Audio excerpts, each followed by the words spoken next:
Hello and welcome. So, something that came to me was something a little deeper than the transitions between the elements. And if you really look at it, and this is kind of more like, I'm sure that there's people who kind of worded it differently, but things just came up and then I just thought, okay, I should post this. So if you think about the elements, how they work, don't think of the elements as separate things, of course, because we're so used to that. And the trick to it is really looking at it not just as a whole, but part of the intelligence that we are already. And if you really look at it, it's like, everything is a cycle. But really what it is, it's not cycles and then go to the next one. That's still very linear. There's no such thing as linear. And because in reality everything is connected. Everything is in its way, the way we see it, as we see it, but behind all of that is really how that formed in the first place. How does form in the first place? The way we see it in the 3D world. And to me, what came to me was at least the example of the elements. So if you think of the elements as like this thing, as part of this grand circle. So naturally it's a circle. Everything is, everything is connected. So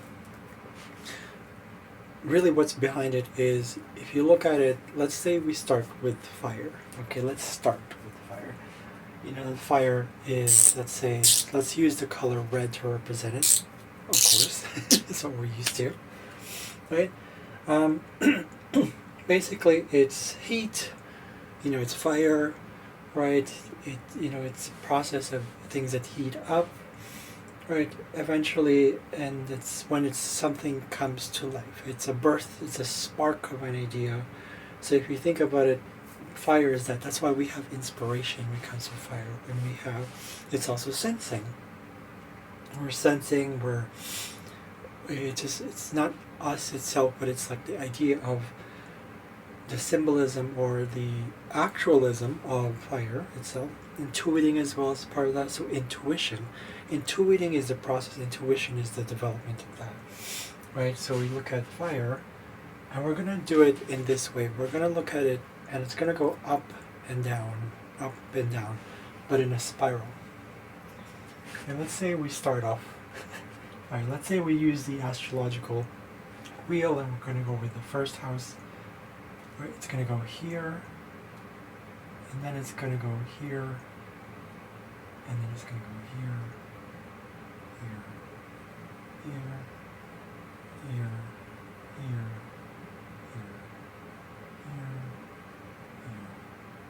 here. So basically it's a cycle of fire. When it starts off, that's what it feels like. It's heat, it's fire, all that stuff. But the moment it comes in contact with earth, which we're going to use to represent green, so yay, green. Green is one of my favorite colors,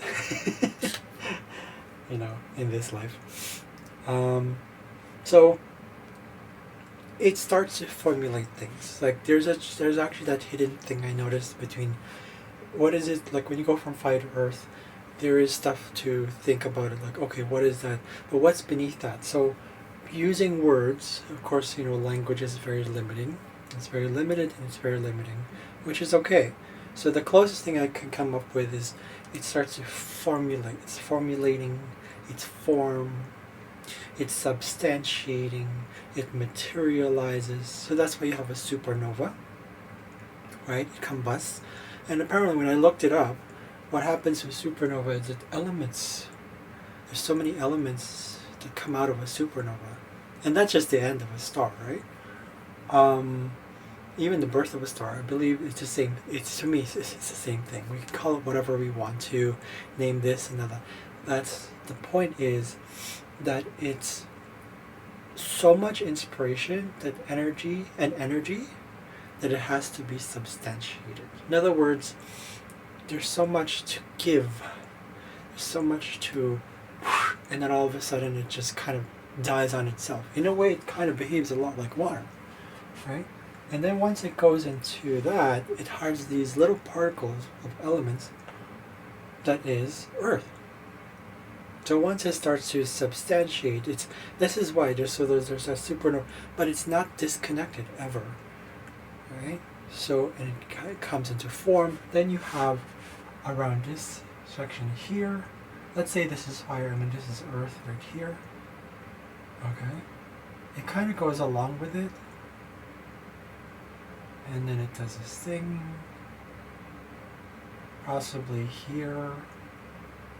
Possibly here, possibly here, possibly here. Okay, so the point is that it's always in a spiral movement. And I'll explain what I mean by why is it always in this sort of a spiral movement. That's because when we think of, if we were to look at it from a linear perspective, I saw this and I was like, okay, fire keeps going. It keeps going. From that comes earth somewhere here, maybe. Right? And it keeps going. And it has to keep going because if you think about the formation of, like, literally, materially speaking, physically speaking, how fire acts on its own. It starts to cool down in air, but it kind of acts as a movement part of it as just as much as the particles that come from mass, meaning earth, body, physical, matter, right? So this is why. So I'm going to go back into earth here. So earth is a form, its mass, its body, sensing, the senses, right? So this is why it's associated with senses, touching, feeling, making sense of things, embodying, right? So it's a kind of what I call it like a lower understanding, but it still understands, right? But then what happens? When it goes from there into air, what happens? We think of air as like, oh, okay, it's the start of communication, but I believe it starts more from earth, because if you think about when you know something physically and you want to communicate it, at least in the form of the body, right? There's a sort of a need to, right? That's why we have hand movements at the very least from a human body, and that's just like jumping into what we have. This understanding of this knowledge of like, oh, the human body, physiology, anatomy, whatever, right? But communication comes in many forms, but communication, I believe, starts with that earthly, you can call it representation, symbolism, doesn't matter. Right, so air, let's use orangey, I don't have yellow. Right, so communicating, expression, showing, right? You're illustrating, but there's so much sensing going on and physicalising. That's the word I'm using. Physicalising of mass, right? That it has to, another way of saying this is it has to kind of explode or disperse, or to be expressed into some sort of transmission, right? And therefore abstraction. So it kind of becomes lighter in a way. So air, in a way, kind of starts in a way here.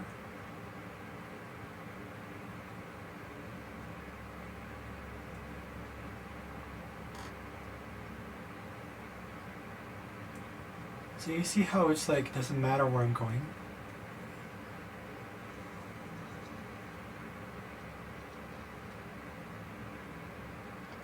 So, okay, well, whatever. The point is, it's always continual, right? So air then obviously then becomes about thought, ideas, and it is still communication, of course, but it's more like abstraction. It's abstract communication, it's abstractive, it doesn't make sense, but either way, it flows, and there's a sharing that's happening, there's flow, there's talking, And then there's representations and symbolism. This is why we come up with written language, right? We want to still substantiate it, and that's where earth still comes in. Air is still here, but above that, you have earth going, oh, it needs to kind of look like it has to have some sort of form, because it's what's older, right? There's always going to be new things coming up. There's always going to be an inspiration. There's fire. There's always going to be some sort of what do you call this? Like a movement. That's fire, right? But air also kind of balances that out. But air is like up here, just like fire is. But fire comes from this sort of like, you know, it's start of things. It's a new thing, start of things, inspiration, a burst of energy, right? Yes, you see I'm carrying the blue pen, the marker.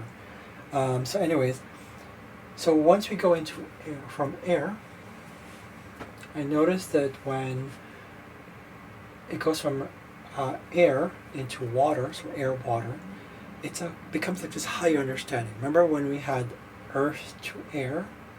It was like a lower understanding.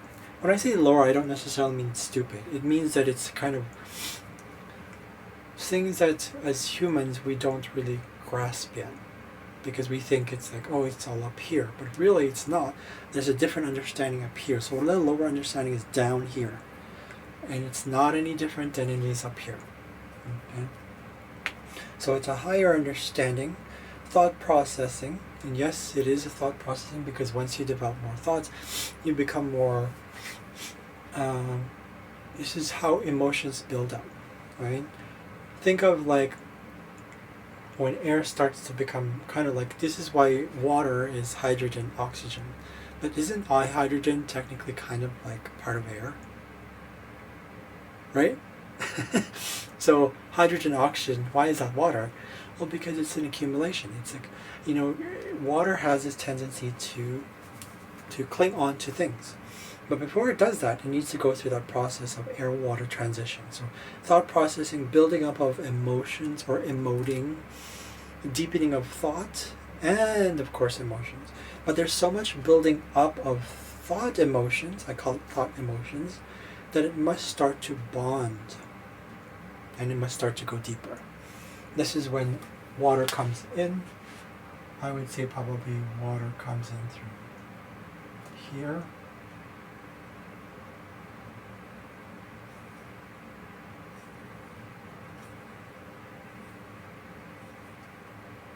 Okay, doesn't matter where it's really going. Okay, so there's water. So water eventually just becomes about coolness, right? It's bonding, it's cooling, deepness, or deepening. It's then eventually about turbulence. You know, when it's flowing, so it's a lot like fire, but it's more substantiated. Again, we're kind of going back to the earth thing. So we have water coming through here.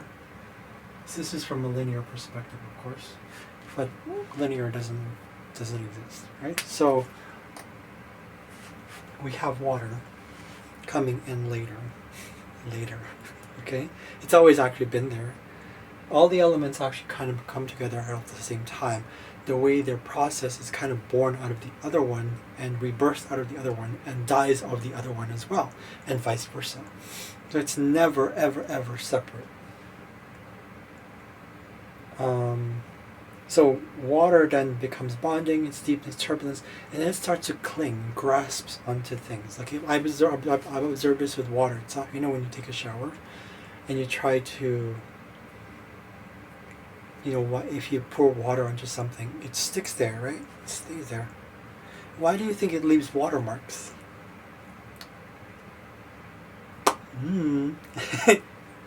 Right? What is watermark? Why?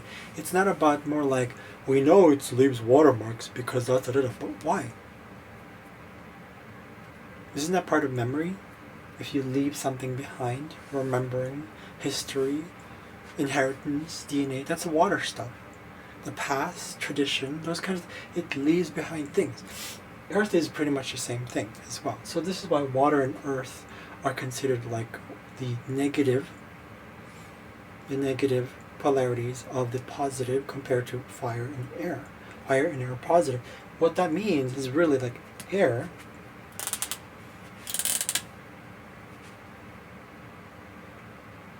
right? Fire and air are up here. Earth and water are down here.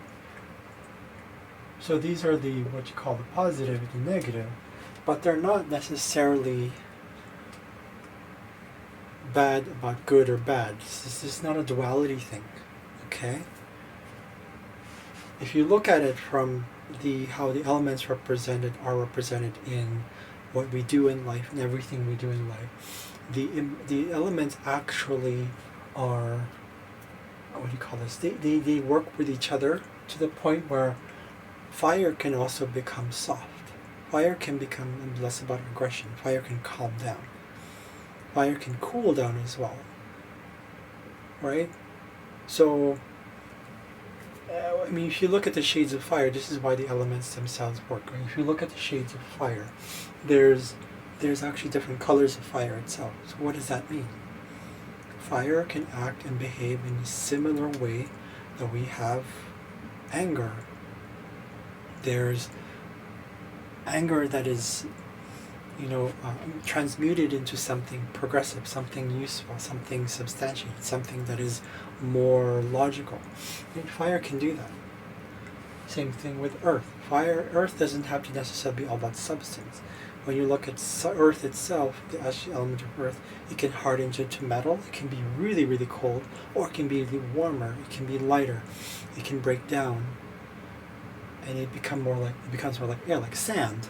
Right? So eventually, when you have sand can eventually turn to little particles and little tiny particles, and that contributes to the air factor as well. And air, just like earth, is very similar. It adapts to heats and the heat and the cold, and it goes either way. So this positive negative thing is actually not a linear thing, right? It's actually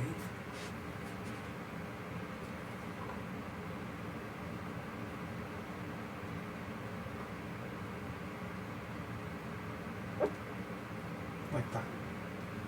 Right, so you have the positive and the negative and the positive. So it can go either way. So the point is that this is part of the whole thing, right? So, so the entire process, even within the circle itself, appears like it's linear, meaning it's like going from here to there. There's a starting point. There was never a starting point at all, right? There was never a starting point. There was never an ending point. It's just like it's a circle.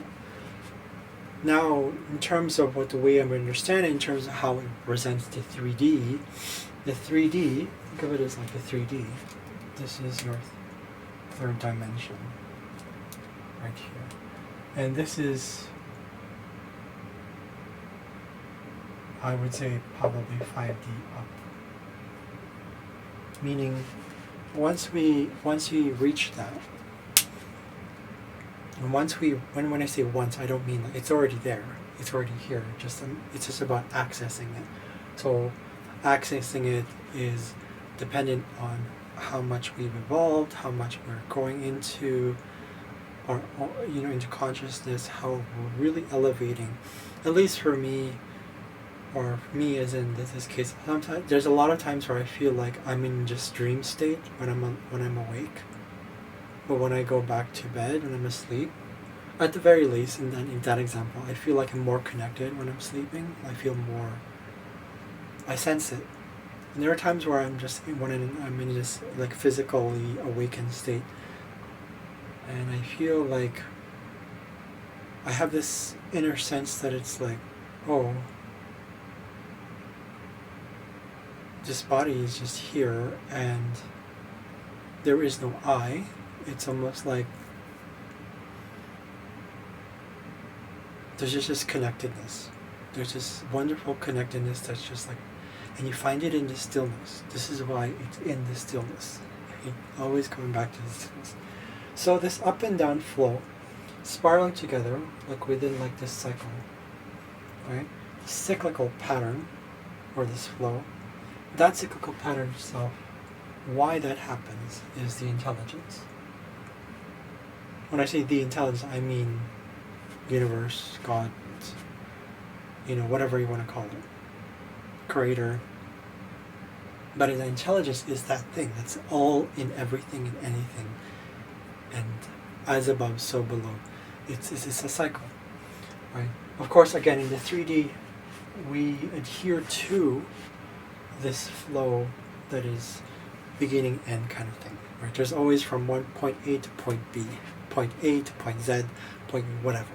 Okay, there always seems to be that kind of understanding, because that's what it's based on the conceptualization of when it started in the first one, like from a birth, the starting of identification into the death of identification. It's a cage, right? The 3D is like, this is your, right here, this is your cage, right? This is your cage, okay? But in reality, there is no cage, okay? It's just being. So this whole being thing, that's what it is. And at least from the elemental point of view, this is what I came across with this. So every element I'm going to add here is never lost, just merely transferred, and goes under, like I said here, goes under and goes over. Meaning, roles are played. Roles are played, so to speak. It has to go under so that it can process, so that it makes room for other things. But it doesn't mean it never goes away. Just like our intelligence. Just like this whole thing right here, this 3D world right here, this cage that we're in. It's kind of like we're under. Once we go over that, and it's like, oh, okay, now we're connected again, and we're back into 3D. We're back up. Okay. But eventually, and apparently, we do go up. And I wouldn't just say apparently. When I say apparently, I mean this is what we've heard of, this is what we know of, but it's just knowledge. Until we really, really further elevate, one more like we are. So eventually this 3D thing will go. So it'll continue to go up. Eventually it will continue to go up. This, let's say the 4 elements start to go here, right? It goes right in that process. When I say up, I don't necessarily mean, oh, you can't really see it.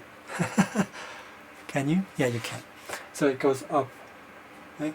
And when I say up, I necessarily mean like it's about, because it's opposition. It's in opposition of down. Again, this is the duality of the 3D reality, right? Or duality. We see things up, down, left, right. It's not separate. It's lighter. Think about it that way. It becomes lighter. Okay? So we become a being, we become lighter. We become light. So I hope that I just wanted to use this board as a kind of a sort of a mini illustration of what came to me when it comes to the elements. And it's fascinating because it's like, this is how it is. I don't know. I just thought I'd share it. No specific reason. Anyways, I hope that gives some insight to everything. Thank you so much. I'll see you guys later. Peace.